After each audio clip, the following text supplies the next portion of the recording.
مادری طفلی فرد و سلامت باش، چنین است موضوع امروزه پیچ زمان. اگر تو زیق شوی، اگر فرزندت گیرانچک تولد میشه، نه انجکشن من نفهمیدم. یک چیزای عجیبی به دلش حواسش میره تمام کلینچه.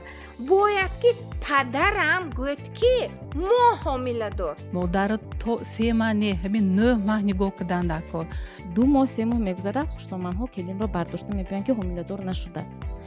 بعضا امکانیت برای مطابق شوی به محیط نو نمیدهند.